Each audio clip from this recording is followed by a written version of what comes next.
y'all. Welcome back to the Of Earth and Ether podcast with your host, Bria, founder of Herbal Everything's a holistic wellness brand. So, today's episode is titled, what is the episode titled? Your Mental Mirror. We get into the sauce.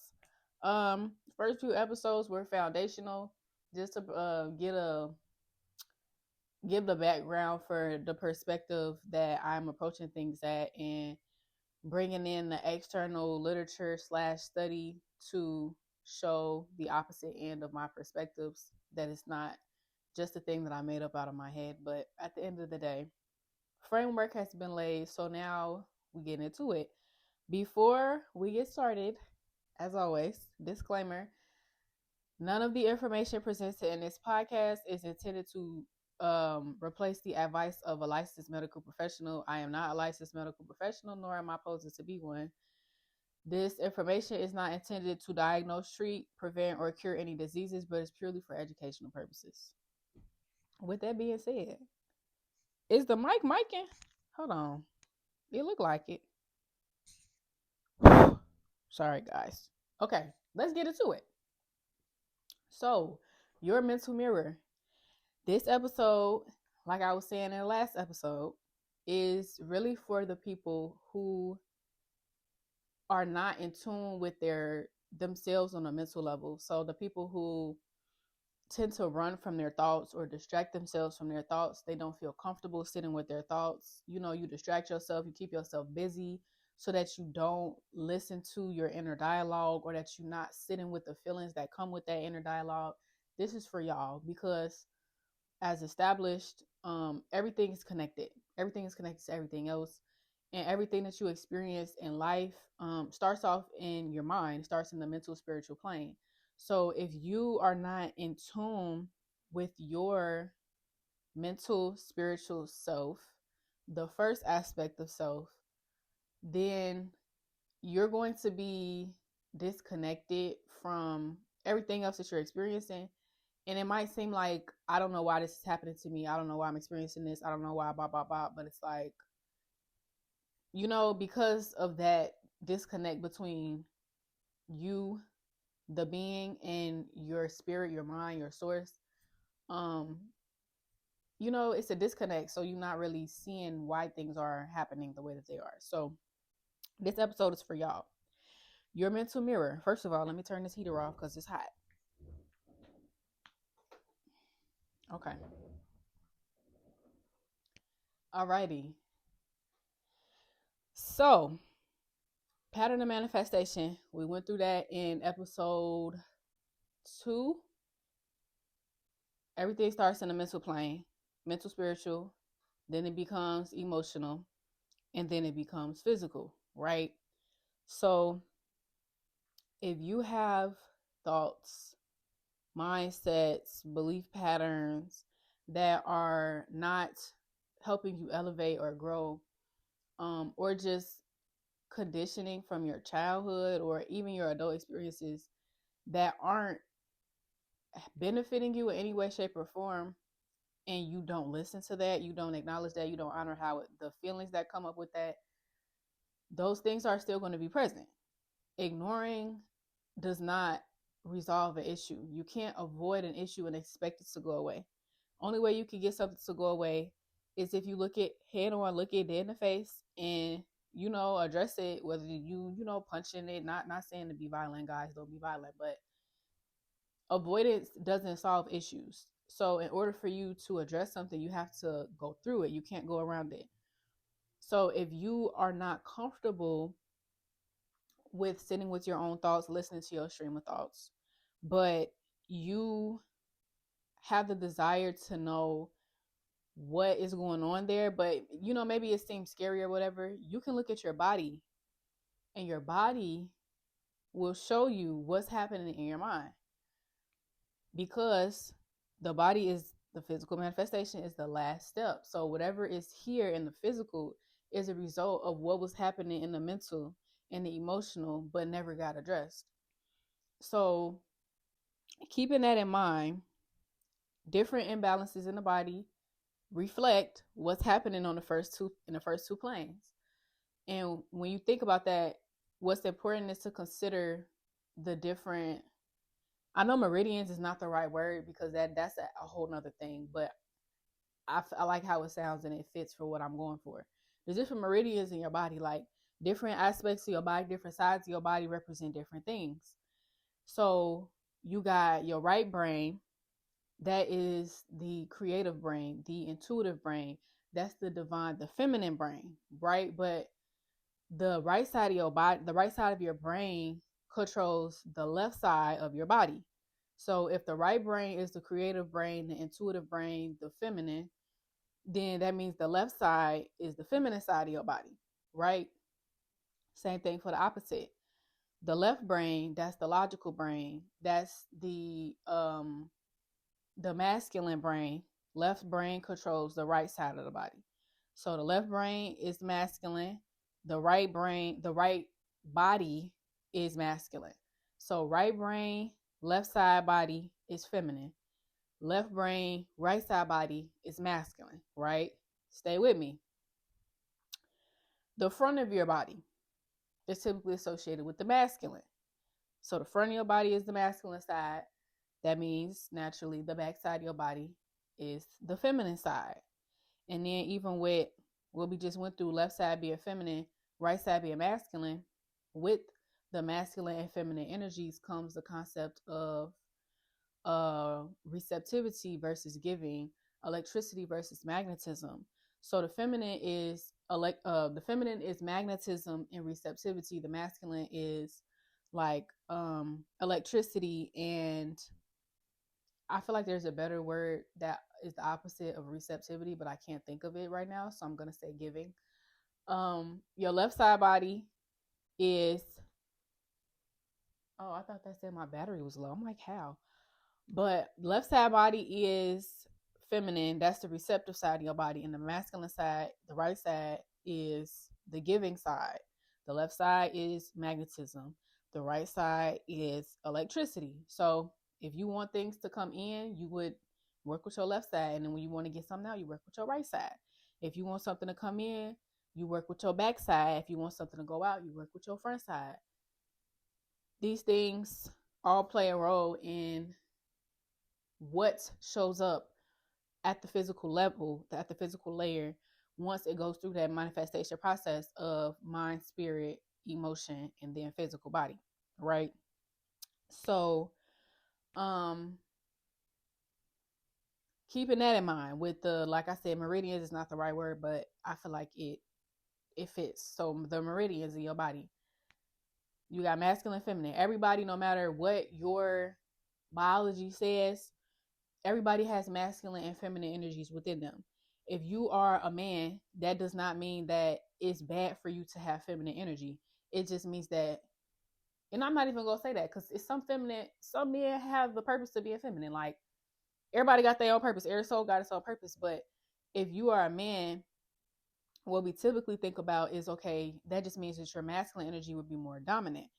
But that doesn't mean that you don't have feminine energy or that it's bad for you to have feminine energy. And the same thing with a woman.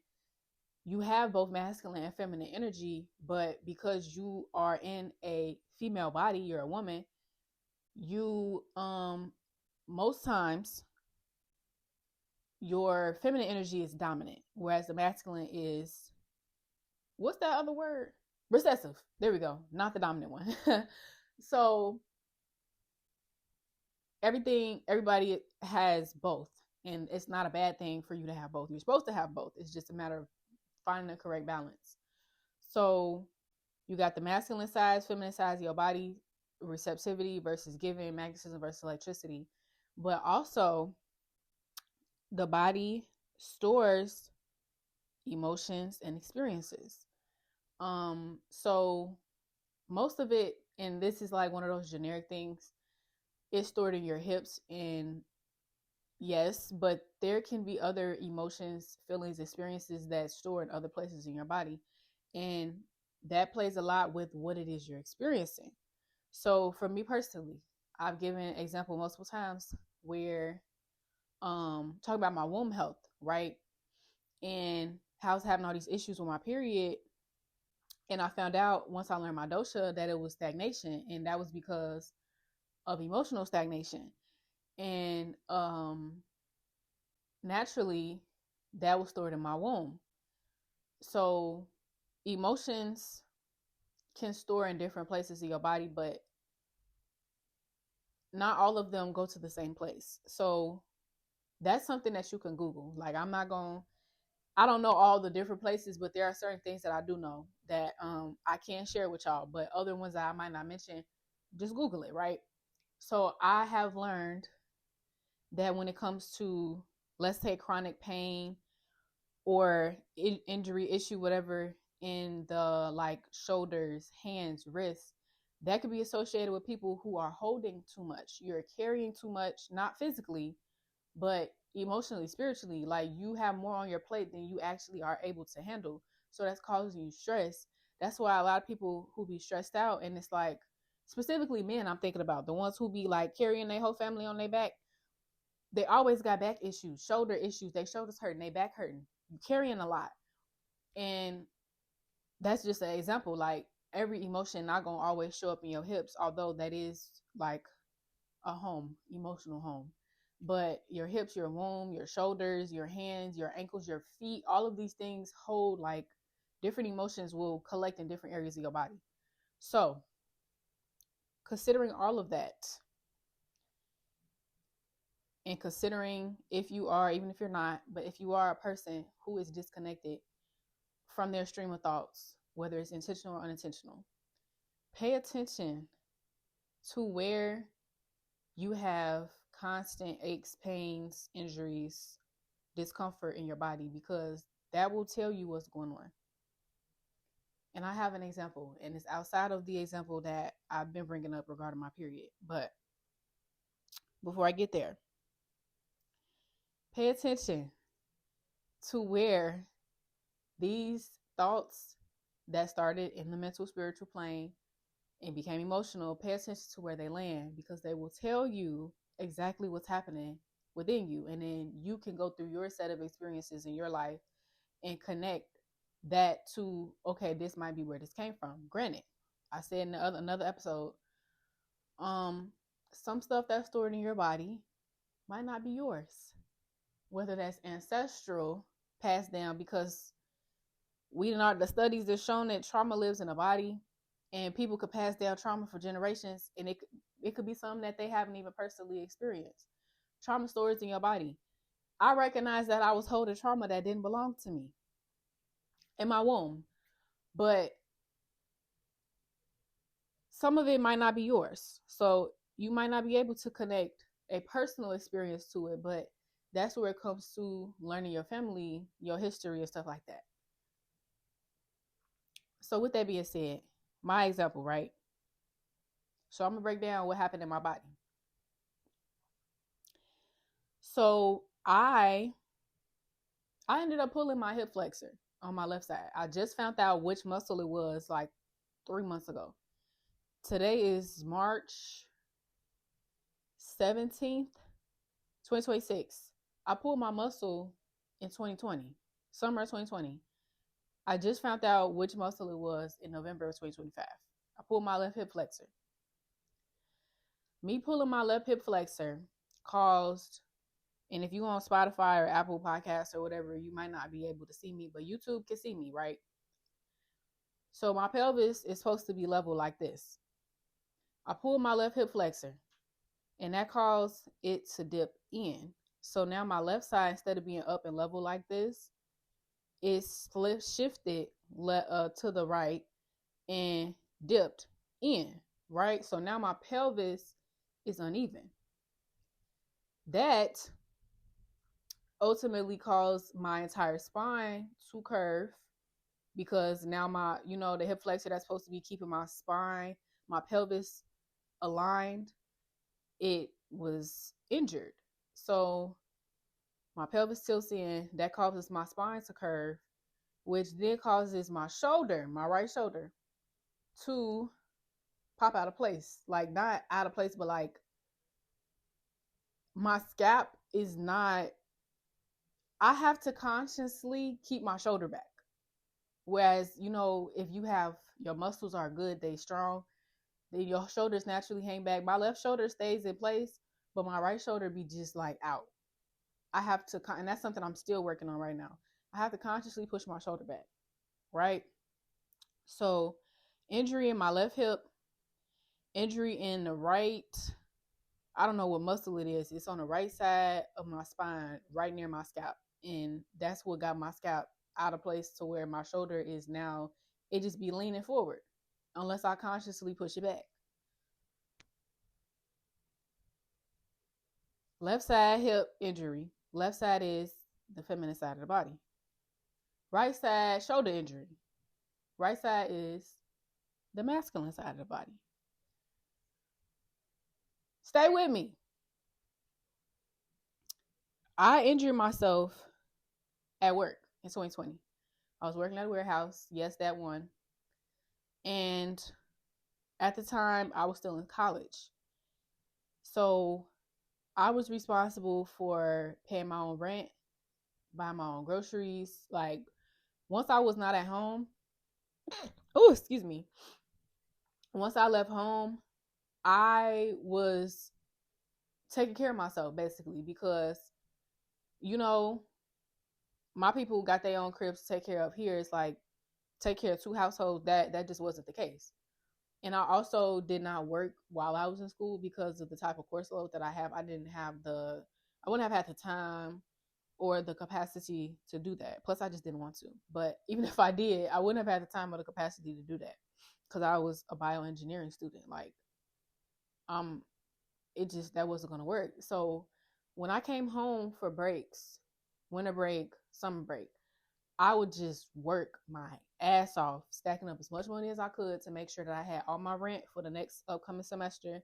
I had grocery money put up for the upcoming semester, and whatever else little stuff. But basically, my main priorities was rent and food for the upcoming semester. So I would come home and work my ass off to make sure that I had that, right?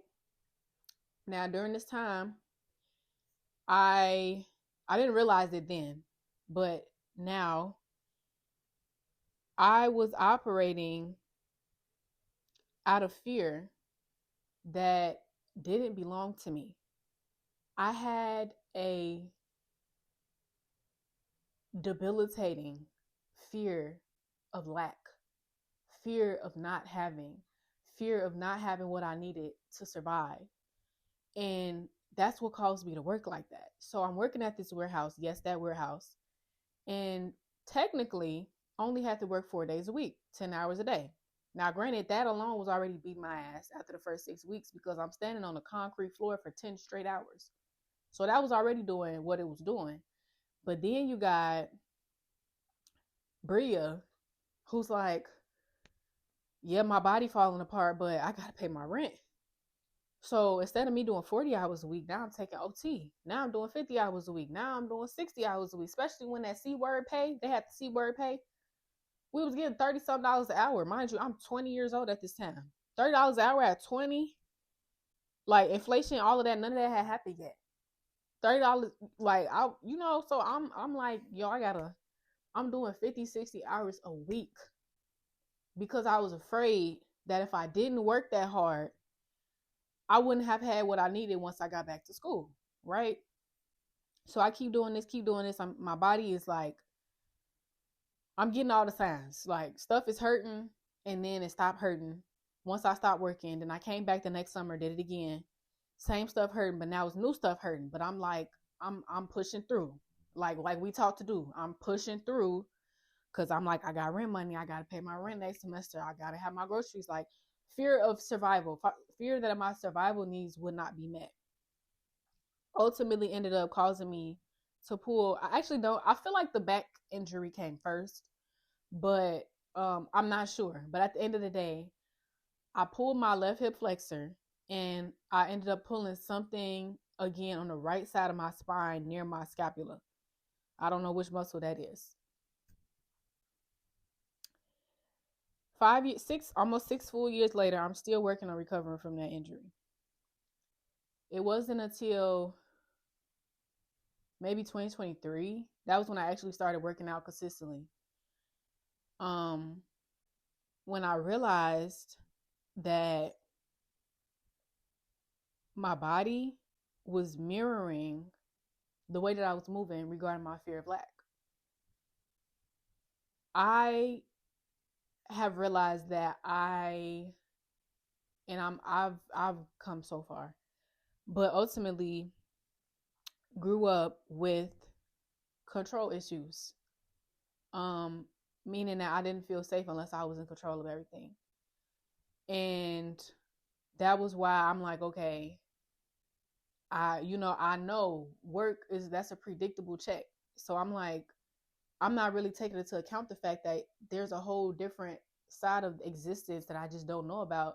That yes, money can fall in my lap without me knowing where it's coming from. That was where my head was at the time. In my head, it's like at that point in time, hey, this is predictable. Like I know I'm gonna get this check every week if I clock in, so I'm gonna clock in, even though my body is begging me to sit the freak down. Like I just didn't have that in me at that point in time. So I leaned into my masculine, that control, that active, that electricity, that output, because of a fear of lack. And naturally, when you lean into one energy, the other one recedes, right? So I'm fully operating in my masculine energy. I'm overworking myself, and it's all based on me being afraid of not having what I need. End up pulling my muscle. And the exact places, sides, meridians, whatever, exactly mirror what was happening. Mind you, my right shoulder is leaning forward. It's not leaning back. It's not even leaning out. It's forward tilted because of whatever muscle I pulled in my back. On my right side that's the masculine side of my body. Forward leaning shoulder. You're doing too much. You're putting too much forward. You're putting, you leading with that side. I need to stop hitting my mic. I'm putting too much on that side of me. My shoulder again, carrying things. There's a reason why I brought up that example. My right shoulder is now injured to the point where it's popping out of place and it's leaning forward. It's not leaning back. That's my body. You're too much in your masculine energy. You're doing too much, right? Left side, feminine side, pull the muscle. Now that side is, my physical therapist said depressed. And I know not like sad, but like the muscles are not active. They're not engaged. They're under engaged.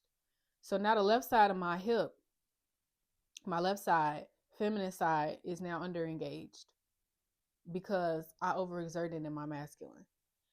And all of this stemmed from a fear of lack and the mental spiritual plane, which again, I recognized later was an inherited fear because I never in my life experienced anything where I didn't have what I needed. Never. And that was a pivotal moment for me when I really sat 2022, when I first moved back home from college. I intentionally did a lot of root work, like a lot of work with my root chakra. And that was when I really started unpacking all of these things. But when it came to like my fear of lack, I didn't even recognize it until I really sat down. It was like, why are you so afraid of this? Like, why have you ever not had anything that you needed? And I'm like, I thought about it. I'm like, damn, I've literally never not had anything that I needed, like ever. And then it just occurred to me, like, okay, I recognize I've never had this fear. Why is it so deeply ingrained in me to the point where it's affecting every single move that I make? If I never experienced it. And that's when it clicked. That wasn't my fear. That was my mother's. And I just inherited it. And it was like, to me, the way it felt like I was a boat, right? And I had an anchor over my boat. Or a chain with an anchor over my boat, and I'm sitting in the middle of the ocean, like I can't move, I can't go nowhere because this anchor is holding me down. Whole time you pull the chain up, it wasn't nothing on the other side of the chain, because it's like it wasn't even mine. And it was just like, damn, I could have been moving this whole time. That was a crazy realization for me. But all of this happened due to a fear of lack, and it started here, mental, spiritual, became emotional. The fear is what was charging my actions. The fear is what was making me go sign on to pick up an extra 2 shifts to where I'm working 50 and 60 hours a week. The fear is what was charging my actions. And physically, it manifested as my body giving me signs beforehand. Bria, sit down. I'm hurting. And I'm like, I got rent to pay. I got to eat next semester. So I wasn't listening. And she like, all right, you don't want to listen to me bad. I'm finna make you sit down. I asked you nicely to sit down and you won't sit down. I'm finna make you sit down. Boom. Left side hip injury, right side shoulder injury. And again, left side feminine side injury caused my muscles to be underengaged to the point where my physical therapist said that side of my body is depressed. And then my right side injury caused my right shoulder to lean forward. So now it's, that's the forward is like you ready to go. You do, you taking a lead. It was in my body. And I didn't even realize it until I started working out. Like, damn, this is the exact thing that's happening in my mind. This is years before any of my knowledge regarding the energetic constitution, dosha. I hadn't even started my herbalism apprenticeship yet. None of this was a thing. But I peeped this. And that has helped me when it comes to working with my mental layer to reprogram my mind. Because all I got to do is look at, okay, I work out. What are you doing that's strengthening your muscles? And when it comes to my hips specifically, it's like, okay, you don't strengthen a weak muscle by staying off of it. You strengthen it by using it. So it's like, okay, I got to put more weight on my left side so that I can strengthen that side because the muscles were weakened. The muscles were underengaged.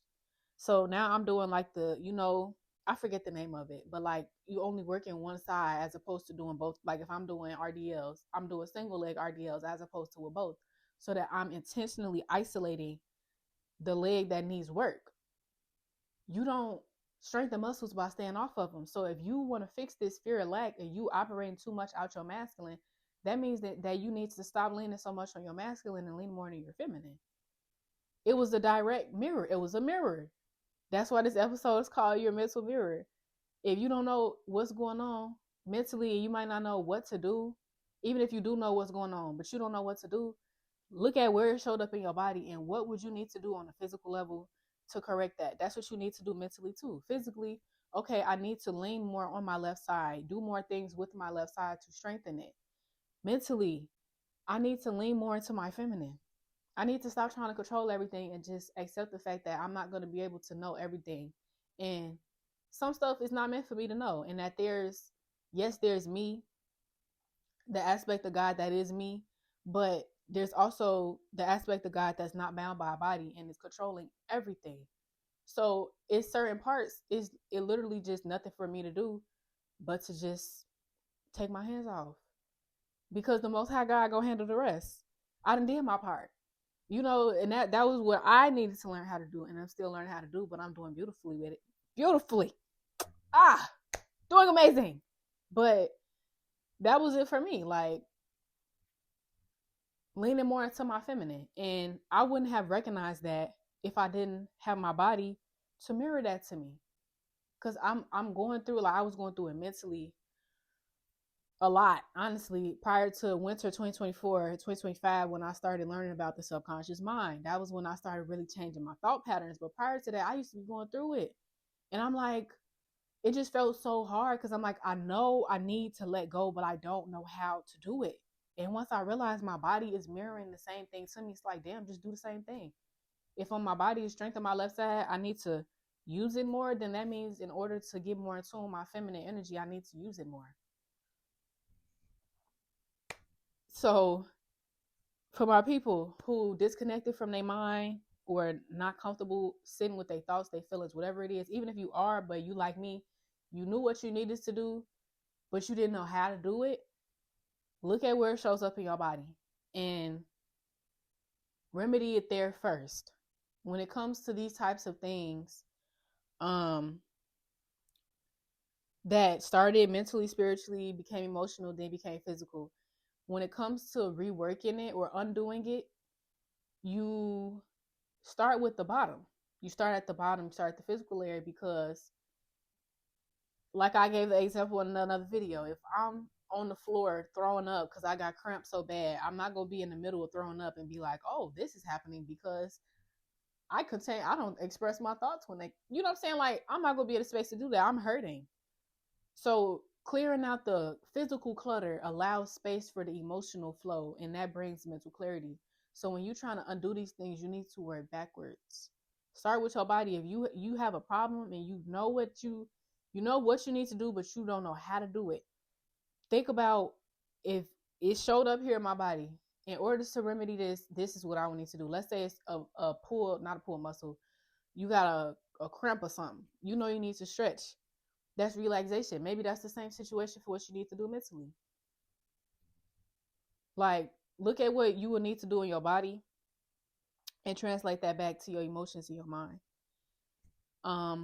This exact thing is what I will be helping my women 2026 do through my Layered Lens program, specifically for women's health issues. Applications open April 5th through 18th.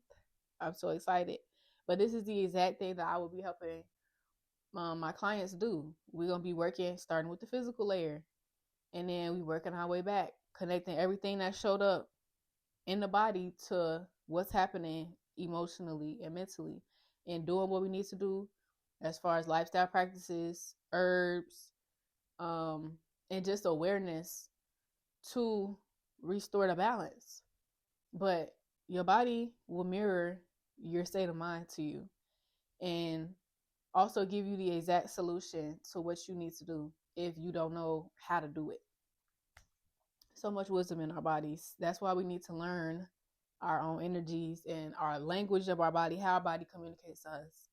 Because all of these things, we might brush off as being, like, yeah, it's a difference between going to the gym and you sore because you just started going to the gym and your shoulder always hurting. That's two completely different things. That's communication. Like, stop, pause, and address this. We need to stop pushing through. This push through culture is killing us, literally killing us.